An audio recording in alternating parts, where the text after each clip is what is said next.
Parlons maintenant d'un genre très populaire au cinéma, le western, et particulièrement ce mois de janvier avec la sortie de 2 films, Les 8 salopards de Quentin Tarantino et Jane Got a Gun avec Nathalie Portman. Et si nous nous y sommes intéressés, c'est que ces films confèrent à la femme des rôles loin du cliché de la victime. Alors retour sur la place des femmes dans ce monde toujours aussi machiste avec Benjamin Courtadon.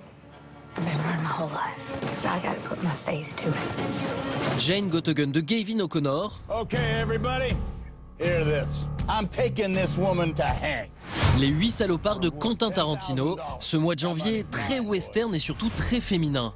Dans Jane Got a Gun, Nathalie Portman préfère clairement la carabine aux larmes pour sauver son mari.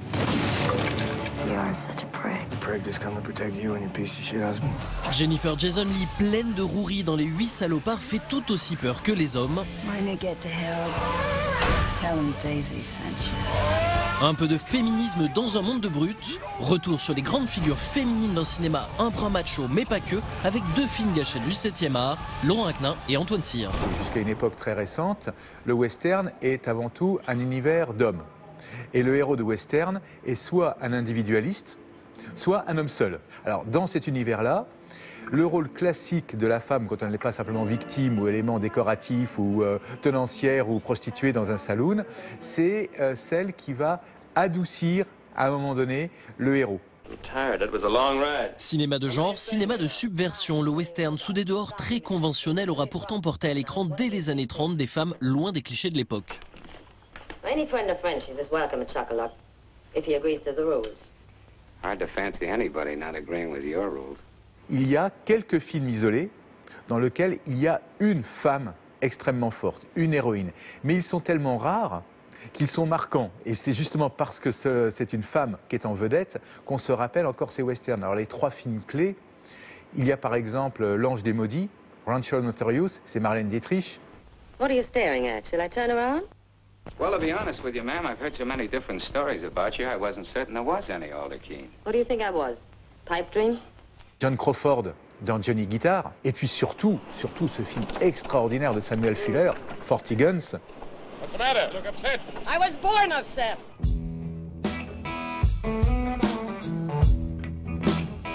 Le western permet de faire des choses que la censure américaine des années 30 à 1960 ne permet pas toujours de faire dans d'autres genres cinématographiques. Et un exemple de ça, c'est Duel au soleil, dans lequel le producteur Selznick va mettre en majesté cette créature extraordinaire qui est incarnée par Jennifer Jones, qui est une métisse à l'amour sauvage, qui voue une passion à la fois torride et mortelle au personnage que joue Gregory Peck.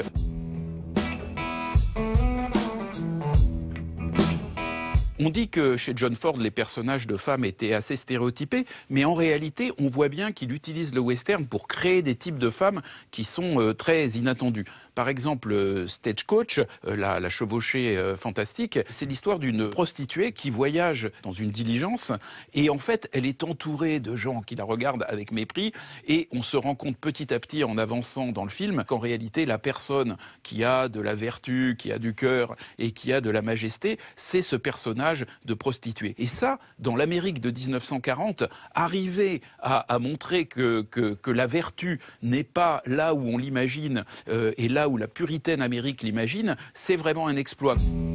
Les années 70 avec Sam Peckinpah, le western italien, puis 20 ans plus tard, Sam Raimi et son Mort ou Vif apporteront du sang neuf avec des personnages féminins violents, vulgaires et menteurs, une relecture désormais classique du genre.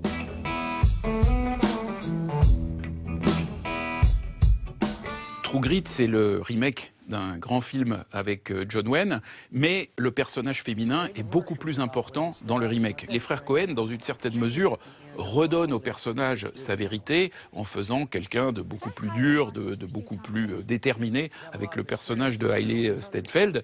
That is a silly question. I am here to settle my father's affairs. All alone. Well, I'm the person for it. Mama was never any good at sums, and she could hardly spell cat. I intend to see Papa's killer hanged.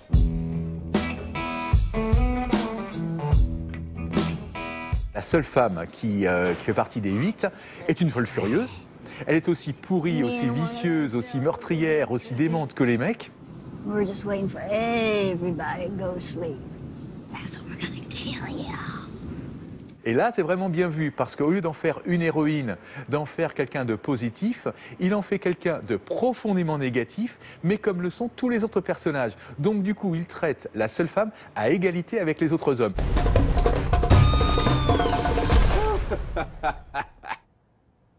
Starting to see pictures, ain't you?